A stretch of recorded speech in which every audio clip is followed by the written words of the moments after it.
Qu'est-ce qui avait bien pu me pousser à embarquer sur ce vieux rafio vermoulu, alors que j'ai toujours affiché de la répugnance envers l'environnement aquatique et ces ténébreuses contrées abyssales encore inexplorées.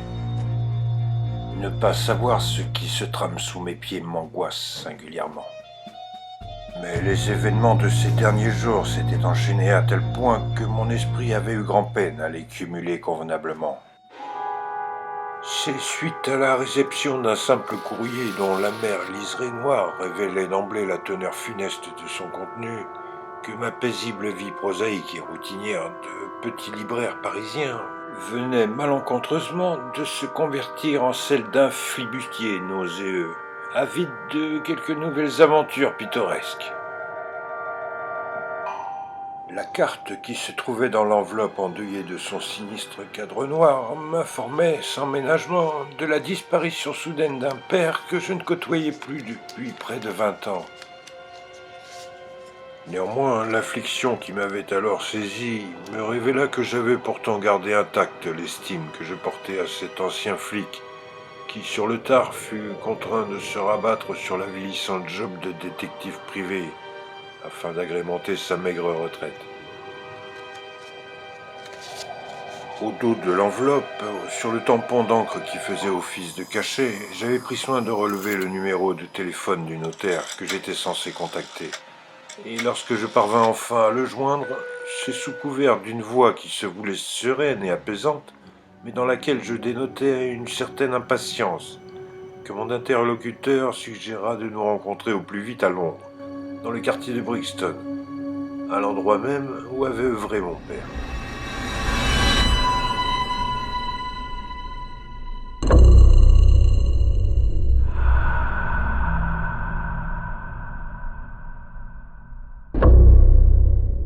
Face à cette requête visiblement empressée, je m'organisai rapidement pour ce voyage inopiné, en ayant pris soin auparavant de placer dans la vitrine du magasin une ardoise d'écolier sur laquelle je n'aurais jamais pensé écrire ces quelques mots, fermée pour cause de décès.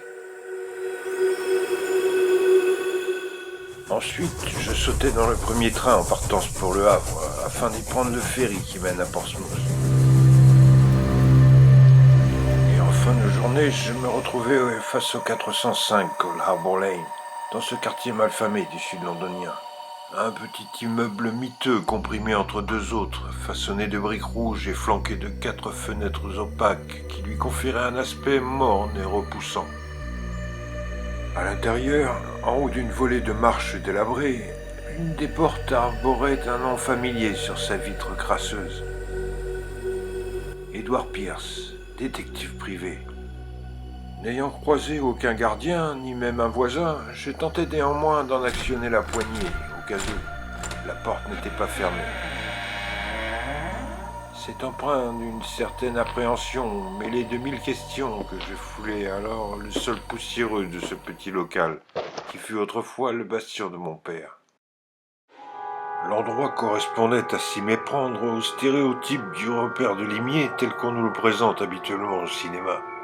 Le fauteuil pivotant avec accoudoir, d'un cuir sombre et passablement élimé, placé derrière un large bureau en bois massif, parsemé de documents énigmatiques, des armoires métalliques à tiroirs alignés sagement contre le mur, jusqu'au store mal fixé de la fenêtre, qui diffuse sournoisement sa lumière blafarde et anxiogène, sans oublier le fameux ventilateur qui oscille lentement au plafond, brassant de ses lames affûtées l'air vicié de la pièce. Le son régulier de ses pales m'évoquait funestement celui de la grande faucheuse lorsqu'elle abat son arme impitoyable sur l'échine de ses malheureuses victimes.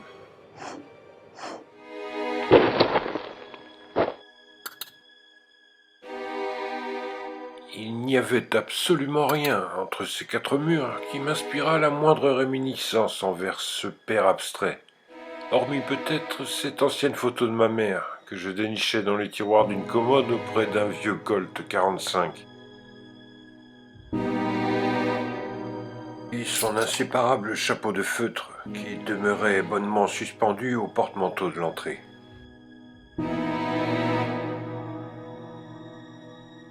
Comme je songeais lugubrement à la mort, 3 coups brefs me firent soudainement tressaillir d'effroi. Derrière le rectangle vitreux de la porte d'entrée, la silhouette d'un homme de petite taille semblait s'impatienter. Ça ne pouvait qu'être le notaire. J'ouvris sur un vieillard soigné au crâne dégarni, vêtu d'un saillant costume rehaussé d'un nœud papillon grotesque, et il ne semblait savoir que faire de l'encombrant objet qu'il tenait sous son bras. « Monsieur Pierce, je présume, fit-il sans la moindre note d'un accent. Désolé de n'avoir été présent pour vous accueillir, mais j'étais redescendu un instant pour aller récupérer ce tableau dans le coffre de ma voiture. Je suis maître Orbu, le notaire que vous avez eu au téléphone, avait-il ajouté en me tendant une main longue et frêle. Écoutez, déclamai-je sincèrement, je n'avais pas eu de nouvelles de mon père depuis plus de 20 ans, et pour être franc, il avait également déserté mes pensées. Je ne sais même pas ce que je suis venu faire ici. Si vous êtes là, c'est parce que vous êtes son unique héritier. Et d'ailleurs, voici ce qu'il vous a légué, me lança-t-il en plaçant le tableau qu'il tenait sur le bras en évidence sur le pitoyable canapé de mon père. Il se trouvait dans le coffre de la banque avec le testament. Quoi, cette horrible croûte? Oui, ainsi que la totalité de ce qui se trouve dans ce bureau. Néanmoins, votre père louait ce local, et si vous n'envisagez pas de renouveler le bail, il serait nécessaire d'en déménager le mobilier avant la fin du mois.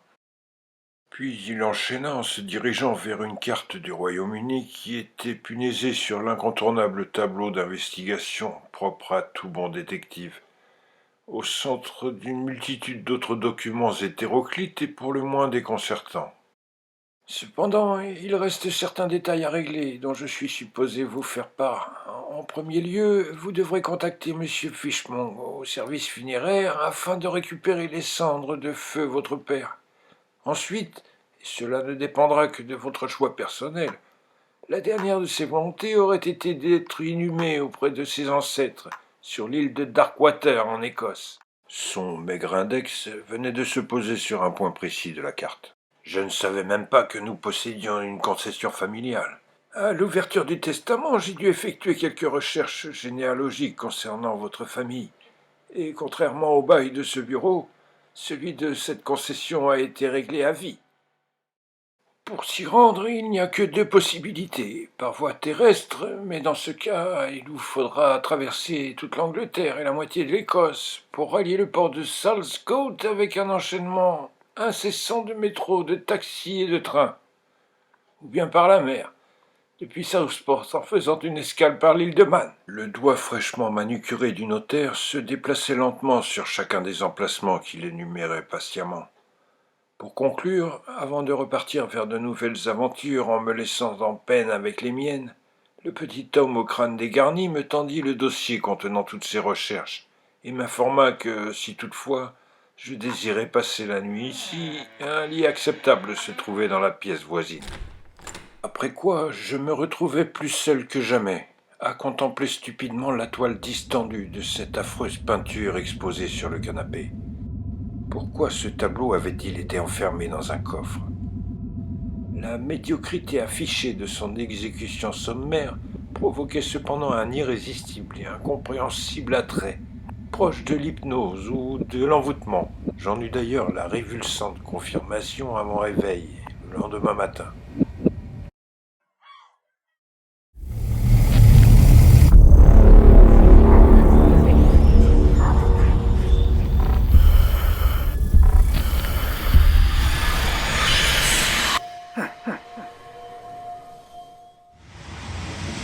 Car en effet, comme si ce choix avait été pris à mon insu, à l'aube, j'émergeais d'un oppressant cauchemar et transi de sueur, affalé sur le sommier miteux de la chambre qui jouxtait le bureau.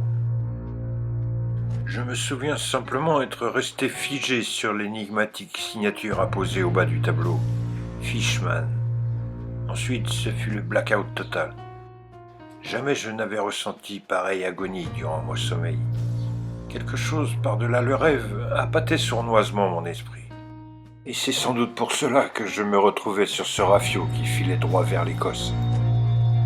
Il m'avait fallu arpenter des heures durant les ruelles étriquées et malfamées des quais de Southport avant de me mettre la main sur le seul capitaine qui, malgré les sinistres rumeurs qui planaient sur l'île de Darkwater, accepta de me prendre à son bord pour m'y conduire. Étrange, toutes ces légendes qui accablaient ce minuscule rocher perdu dans ces mers du Nord. Le notaire s'était bien gardé de m'en parler. J'ai eu l'occasion de recueillir quelques-unes de ces fables tandis que je m'évertuais à débusquer un marin téméraire sur les quais de Southport. Il semblerait que cette île fût, à une lointaine époque, considérée comme un refuge destiné à isoler les derniers sujets atteints de la lèpre. Un ersatz de léproserie en quelque sorte. Mais si je m'en tiens aux quelques propos lugubres que certains habitants de Southport avaient eu le courage de me chuchoter à l'oreille, il subsisterait néanmoins une sorte de dégénérescence malsaine dans les contrées les plus reculées de cette repoussante île maudite. L'image délavée du tableau avait alors ressurgi dans mon esprit. Ce que j'avais pris pour un visage mal barbouillé sur la toile n'était autre que la représentation de cette ignoble et répugnante maladie dégénérative. J'avais prolongé d'1 mois le bail du bureau de Brixton en y laissant tout sur place, hormis le Colt 45 et le feutre de mon père. Un simple sac à dos me suffisait amplement à transporter mon strict nécessaire, ainsi que l'urne funéraire où reposaient les cendres de mon père. Ainsi, après 2 journées de navigation tumultueuse et nauséeuse, le capitaine du chalutier vint m'informer que Darkwater était en vue. Une détestable odeur pestilentielle de poisson pourri confirma aussitôt ses dires. L'île ténébreuse sur laquelle planait tant de mystère se dégageait lentement de l'épaisse couche brumeuse qui l'enveloppait comme une écharpe à mesure que nous approchions de ces côtes aux falaises inabordables. L'atmosphère devint sinistrement calme, silencieuse et sensiblement oppressante. Seul un imperceptible escartement dérobé entre 2 falaises couvertes de varech offrait aux navires les plus téméraires un accès périlleux vers le port délabré de Darkwater. Par chance, le capitaine qui m'avait embarqué semblait mener son bâtiment mieux que quiconque et vint poser son chalutier comme une mariée devant l'obscur appontement de bois vermoulu que venaient lécher les vagues dans un clapotis détestable. La précarité de cette passerelle chancelante couverte de vases spongieuses et odorantes, cumulée à la noirceur abyssale de cette eau visqueuse et bien trop calme, parvinrent à me donner le vertige un court instant.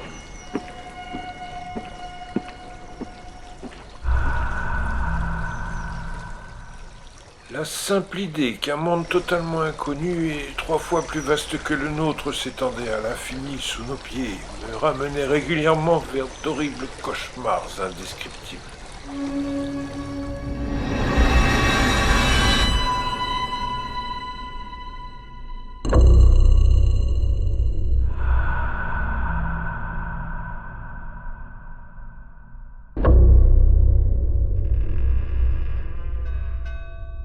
Cependant, être soulagé de poser à nouveau mes pieds sur la terre ferme fut probablement la seule satisfaction que j'éprouvai en découvrant l'aspect sinistre et morbide de Darkwater. Le capitaine du chalutier avait bien essayé de me faire une description succincte des lieux, mais son accent irlandais fort prononcé ne m'avait permis de saisir que la moitié de ses propos incohérents. Ainsi, je débarquais sur une île perdue dans la brume, apparemment privée d'eau et d'électricité, et dont la population locale, farouche et fuyante, était encore susceptible de propager une maladie venue du Moyen-Âge. Cela dans l'unique dessein de satisfaire les dernières volontés d'un père méconnu, emportant ses restes dans une mystérieuse concession insoupçonnée, oublié quelque part dans les tréfonds de ces terres proscrites et inaccessibles. Le cours inexorable du temps semblait s'être figé sur Darkwater, et avant même de fouler les premiers pavés de ces ruelles sinueuses et pernicieuses, j'éprouvais déjà un terrible dégoût pour cette île peu fréquentable.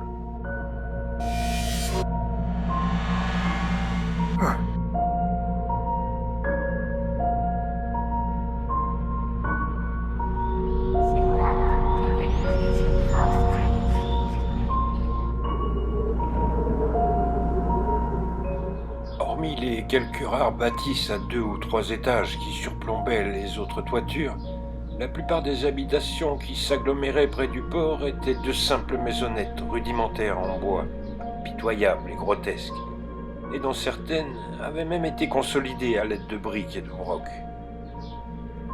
La brume rasante qui stagnait au sol semblait ne jamais vouloir se dissiper. L'air y était rare et irrespirable à cause de l'odeur omniprésente du poisson mort. Mais bien plus oppressant encore était ce déplacement furtif et retors que semblaient avoir adopté tous les ressortissants de l'île. Leur démarche était anormalement apathique et lancinante, comme si la tristesse évidente de ce lieu déprimant avait contribué à chasser définitivement la moindre parcelle de vitalité de leur misérable carcasse. Pourtant, il allait bien falloir que j'entre en contact avec eux pour pouvoir me rendre au sanctuaire, car je ne vis sur les quais aucune pancarte ni écriteau signalant la direction d'un éventuel cimetière. C'est donc empreint d'une singulière appréhension que je poussai timidement sur la porte branlante de ce qui m'apparut comme étant un bouge à matelot, et derrière laquelle il m'avait semblé percevoir quelques silhouettes s'agiter nonchalamment.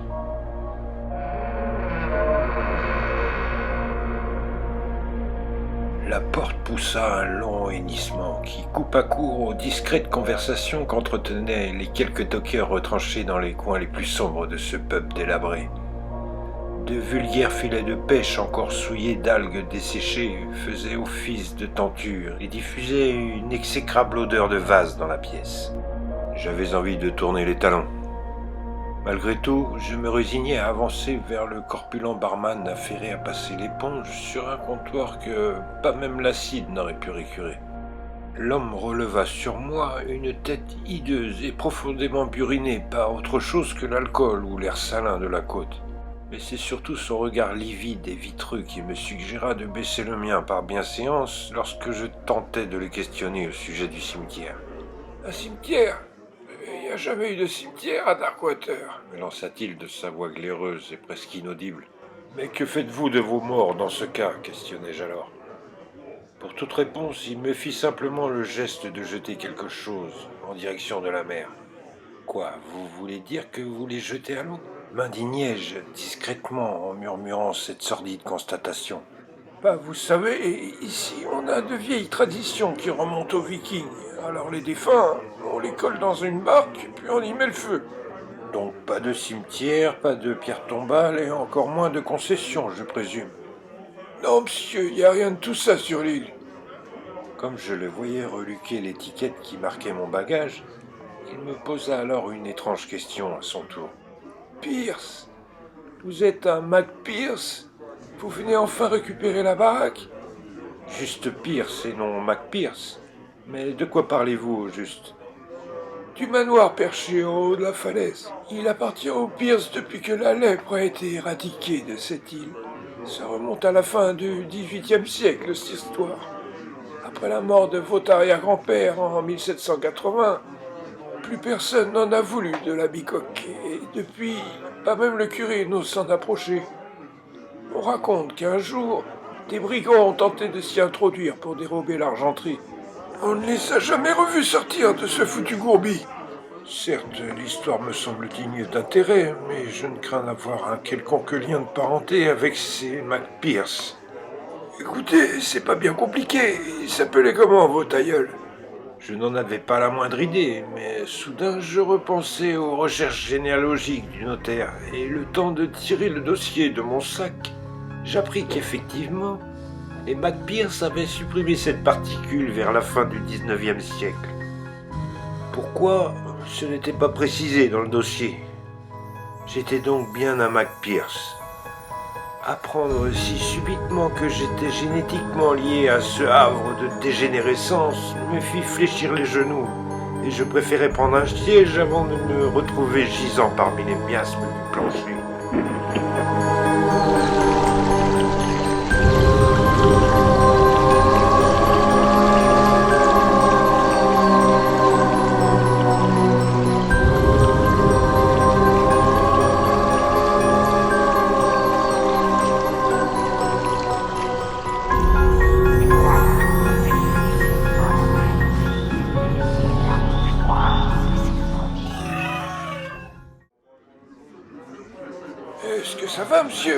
fit l'aubergiste en me sentant chanceler. On dirait que notre rhum ne vous réussit pas. Je ne me souvenais pas avoir commandé un rhum. C'est ma tournée. Fit à son tour l'homme qui venait de s'installer face à moi. Son visage aussi était pénible à soutenir du regard, et cela ajoutait d'autant à l'impudence dont il venait de faire preuve, car je n'avais nulle envie de me lier d'amitié avec quiconque sur ce maudit rocher en perdition. À l'instar du barman, les traits de son faciès étaient pareillement ravagés par cette étrange dégénérescence. Un même regard glauque me dévisageait sans vergogne, et de surcroît, il s'était fait scarifier le visage et arborait fièrement ses stigmates d'une folie latente. Je me présente, Andrew McMorlock, mais les copains m'appellent Andy. Excusez-moi si je m'incruste, mais j'ai cru comprendre que vous cherchiez une concession. En effet, monsieur Morlock, je suis venu ici avec les cendres de mon père, et sa dernière volonté aurait été d'être inhumé sur cette île. Moi, j'en connais un de sanctuaire, fit-il en baissant d'un ton. Mais le patron m'a certifié que l'île en était dépourvue. Le patron, il manque comme il respire. Celui dont je vous parle, il n'est pas vraiment sur l'île. Il n'est pas toujours accessible d'ailleurs. Expliquez-vous, hasardai-je envers ce parfait inconnu au détestable faciès. Qu'en temps normal, j'aurais déjà fui avant même qu'il ne m'adresse la parole. En fait, ce serait plutôt une sorte de cénotaphe planté sur un minuscule îlot, au dire des rares marins qui ont pu l'apercevoir. Car rien ne prouve qu'il y a réellement des Maccabées enterrés là-bas. Ils l'ont nommé le récif du diable, ces crétins. Et comment s'y rend-on à ce sanctuaire ? C'est bien là qu'est tout le problème, monsieur. Car il faut s'armer de patience ou compter sur la chance pour avoir le privilège de poser un pied sur ce sinistre caillou imprévisible. J'ai du mal à saisir ce à quoi vous faites allusion. Son regard délavé balayait la salle tandis qu'il tenait ses propos abracadabrants, comme si évoquer ce lieu entraînait systématiquement de sévères représailles. Moi, je vous déconseille d'aller là-bas. Balancez les cendres de votre père à la mer et rentrez chez vous. Avait-il lâché suffisamment fort ? Mais comme je restais sceptique, il me glissa néanmoins un dernier renseignement à voix basse, afin de débarrasser ce vil repère de ma présence indésirable. Essayez de voir McFellow chez Toubib sur Gore Street. On l'a ramassé hier soir sur la plage dans un piteux état. Il paraît qu'il aurait vu le récif du diable de ses propres yeux. Puis il disparut aussi soudainement qu'il était apparu.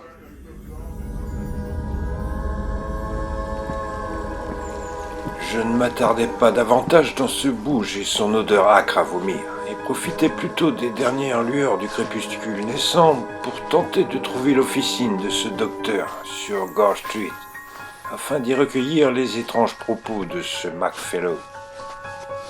Par bonheur, alors que de gigantesques nuages menaçants commençaient à s'amonceler au-dessus de l'île, l'un des rares lampadaires au gaz qui s'évertuait à éclairer les sombres coupes-gorges de ce village était judicieusement placé devant cette dernière. Une simple croix rouge peinte grossièrement à la main sur sa façade me confirma que derrière cet amas de planches vermoulues devait effectivement se trouver le cabinet d'un docteur, ou celui d'un sorcier vaudou, à en juger par l'état déplorable des lieux. C'est un homme de forte carrure qui me réceptionna à l'accueil. Seul et engoncé dans une blouse qui jadis avait dû être blanche, il me sembla pas un instant surpris de voir un étranger débarquer dans son taudis à la nuit tombée. Et je fus soulagé de constater que derrière son épaisse moustache se trouvait un visage relativement sain. Inopinément, je réalisai qu'il serait plus sage d'évoquer un faux prétexte pour justifier ma présence ici. Car lorsque j'étais au pub, j'avais bien senti que la population locale n'aimait pas trop les curieux. Je simulais donc un simple étourdissement accompagné de fortes douleurs à la poitrine, afin qu'il m'ausculte le temps de vérifier s'il y avait d'autres patients. Mais contre toute attente, c'est lui-même qui se lança dans l'évocation de cette incroyable histoire.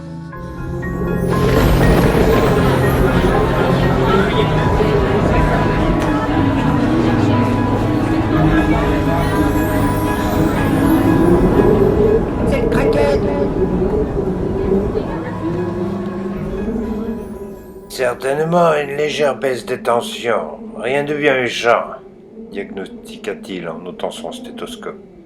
Me voilà rassuré. Rien de comparable avec le pauvre type qu'on m'a amené hier soir. Laissez-moi vous raconter ça, vous n'allez pas en croire vos oreilles.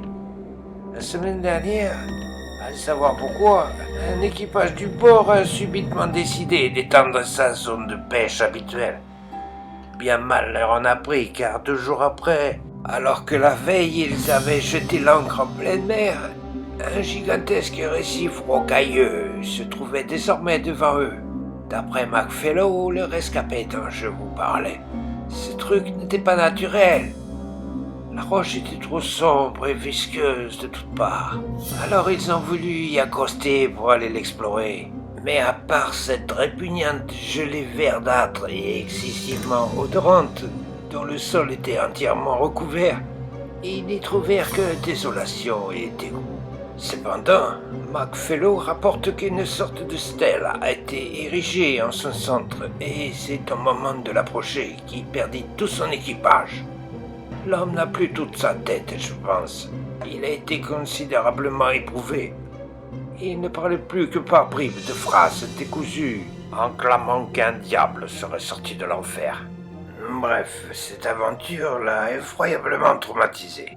Comme vous l'aviez auguré, j'ai du mal à entendre cette sordide histoire, mais je n'en demeure pas moins compatissant pour la perte de cet équipage.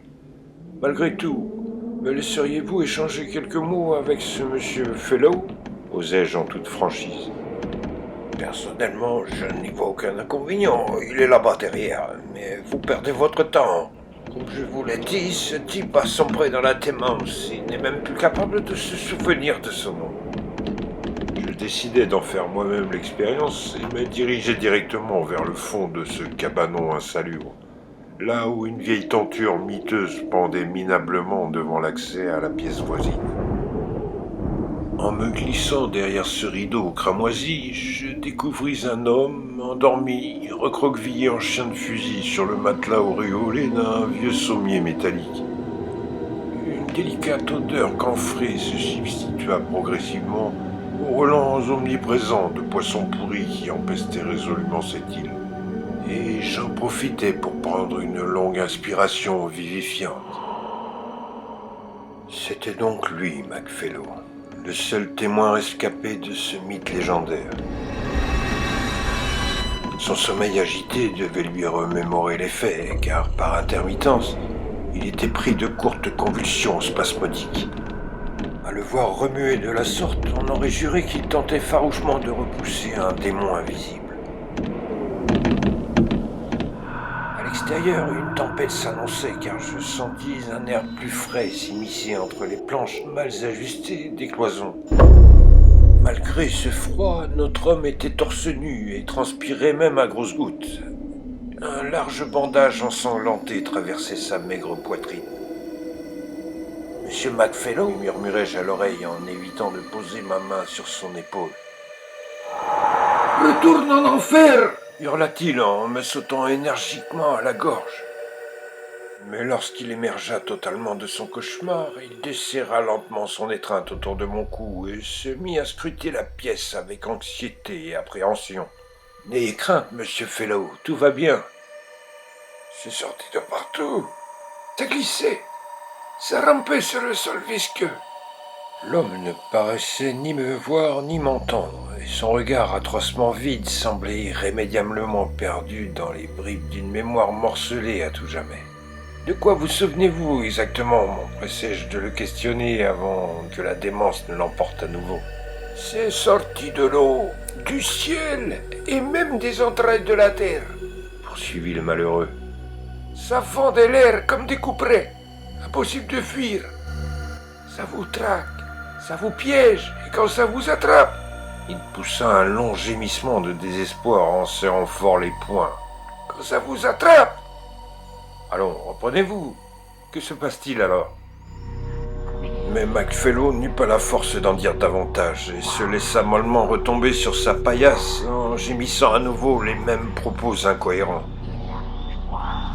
Que s'était-il réellement passé sur ce récif ? Avant de laisser tout son mystère à cette scabreuse officine, je tentais toutefois d'en savoir davantage sur l'étrange manoir qui fut jadis délaissé par mes ancêtres. Et ce docteur, qui semblait plus bavard que les autres riverains, pourrait certainement me confier quelques anecdotes croustillantes à son propos. D'ailleurs, il fit bien plus que cela. Comme la nuit tombait et que pour se rendre au manoir, il fallait traverser une forêt inquiétante et peu recommandable, il proposa ouvertement de m'y conduire en voiture, mais pas au-delà du portail, avait-il précisé. Ce n'est pas que je sois superstitieux, déclara-t-il au cours du trajet. Mais on raconte tellement d'histoires morbides sur cette curieuse demeure que certaines doivent bien être justifiées. Je ne savais pas que vous étiez un Mac Pierce. Pierce, simplement, mais je commence à en douter à présent. Si vous êtes assez téméraire pour franchir le seuil de cette baraque, vous êtes forcément un Mac Pierce. Pourquoi les gens ont-ils si peur de ce manoir? Ma foi, vous savez à quelle vitesse se propagent les ragots, et comment d'une simple rumeur on se retrouve à évoquer des monstres légendaires sortis du tréfonds des enfers, comme Macfellow.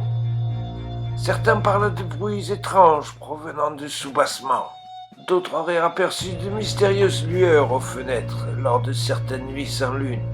Mais surtout, une légende raconte que le manoir est hanté par de répugnantes créatures qui protègent un effroyable secret.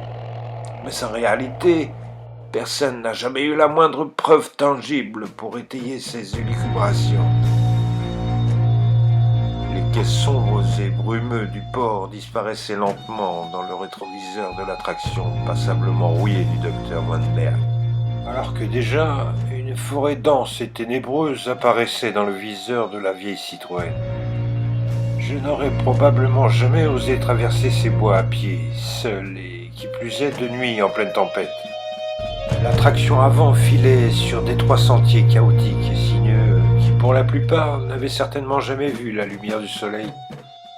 L'obscurité y était si présente et oppressante que même les phares s'épuisaient à l'entamer. Cette île ne devait pas faire plus de 10 km de long, car assez rapidement, la forêt céda son atmosphère morose à celle plus sereine des falaises abruptes et écorchées situées au nord de Darkwater. Ici, c'était plutôt la sensation de vertige qui empoignait le promeneur mal avisé.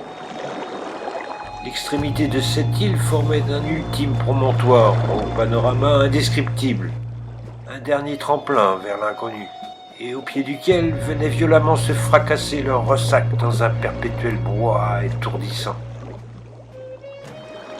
Le manoir était planté là, au bord du précipice, juché au sommet de cette falaise dans un équilibre des plus précaires.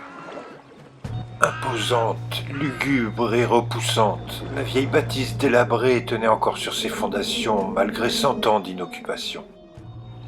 Devant, une intrépide grille en fer forgé perdurait à en protéger inutilement l'accès, car de larges ouvertures criblaient les murs d'enceinte.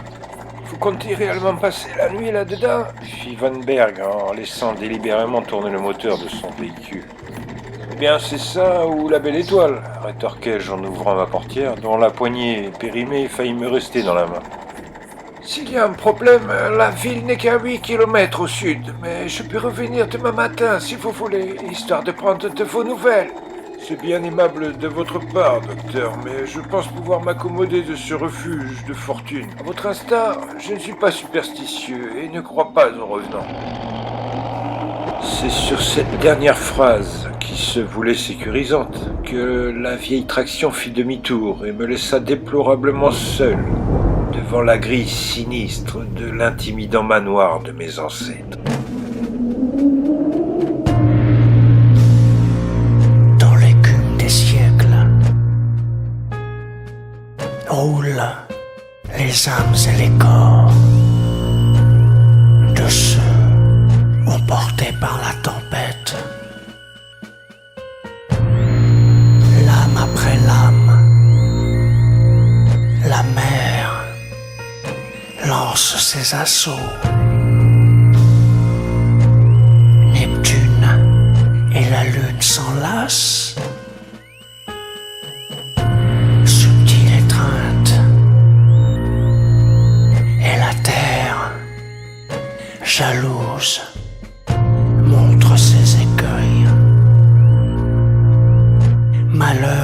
navires et aux équipages à destination de l'absurde. La nuit et le vent